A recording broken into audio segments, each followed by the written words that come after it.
बघा, हा जो काही व्हीप वगैरे सांगून भीती दाखवण्याचा प्रयत्न केला, ही जी काही सर्व मंडळी आहेत ना, त्यांनी पूर्ण आयुष्य आपलं राजकारणात घालवलेलं आहे.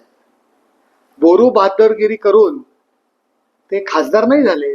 ग्रामपंचायतीच्या सदस्यापासून जिल्हा परिषद सदस्य, आमदार म्हणून हे लोक निवडून आले. त्यांना कायदा कळतो. जो तुम्ही कायदा अँटी डिफेक्शन लॉ म्हणताय ना, तो सभागृहात लागू होतो. सभागृहामध्ये पक्षाच्या आदेशा व्यतिरिक्त मतदानात भाग नाही घेतला, पक्षाने जो आदेश दिलाय त्याच्या विरुद्ध मतदान केलं तर तो व्हीप लागू होतो संसदेच्या मध्ये किंवा विधानमंडळात, विधान परिषदेच्या सभागृहामध्ये. कोणाला शिकवताय? अरे ती मंडळी शिकलेली मंडळी आहेत, अशी ऐरी गैरी नाही आहे. त्यामुळे त्या मीटिंगला हजर न राहून त्यांच्या थोबाड फोडण्याची भाषा आपण करताय. तुमचं थोबाड त्यांनी, तुमचा व्हीप झुगारून हिंदुस्थानातील सर्व जनतेसमोर संजय राऊत तुमचं थोबाड आज त्यांनी फोडलेलं आहे. संजय राऊत यांनी देखील आज टीका केलेली आहे आणि मग सकाळी गोलपीठाचा संदर्भ दिला त्यांनी.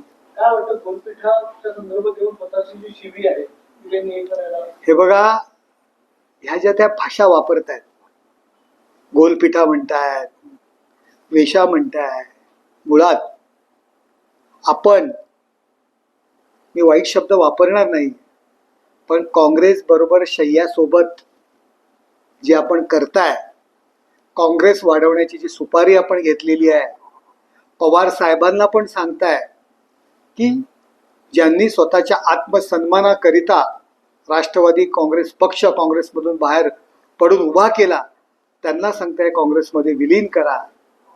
आणि यापुढे शिवसेना सुद्धा यांना खासदारकी मिळावी म्हणून काँग्रेसमध्ये विलीन केली असती.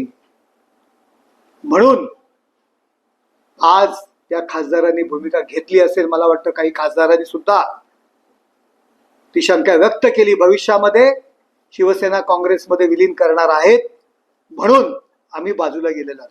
आपण दलालात दलाल, काँग्रेसचे दलालात दलाल म्हणून तुमची नेमणूक काँग्रेसने केलेली आहे.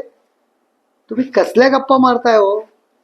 संजय राऊत यांचा दिवा विझायला आलेला आहे म्हणून ते आता जास्त फडफड करतायत.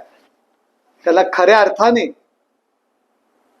मेंटल हॉस्पिटलची गरज आहे. मी सकाळी एक रूम बुक करून ठेवलेला आहे. त्यांचे जो काही दम आहे ना, तो फक्त तोंडात आहे, तोंडात. चॅनलच्या बूम समोर अहो मनगटात ताकद असावी लागते. हिंमत असेल ना तर या रिंगणात शिवसैनिकच तुमचं थोबाड फोडतील. आणि काय एकनाथ शिंदेवर टीका करताय हो? एकनाथ शिंदेंनी सांगितलं म्हणून आमदारांनी तुम्हाला मतदान केलं, नाहीतर तुमचा टांगा आहे ना कधीच पलटी झाला असता. आता जे उरलेले 3 आहेत ना लोकसभेचे, थोडे काळ थांबा, त्यातले किती तुमच्या सोबत राहत आहेत ना ते बघा. 2/3 फक्त 2च लागतात, 3 पैकी 2 लागणार आहेत. जास्त हुशारा करू नका. शिवसेना जी युबीटी आता आपण संपवताय, आत्मपरीक्षण करा. उद्धव ठाकरेंनी सुद्धा आत्मपरीक्षण करण्याची गरज आहे. तुम्हाला घरघर लागलेली आहे. गोलपीठाची काय भाषा करताय?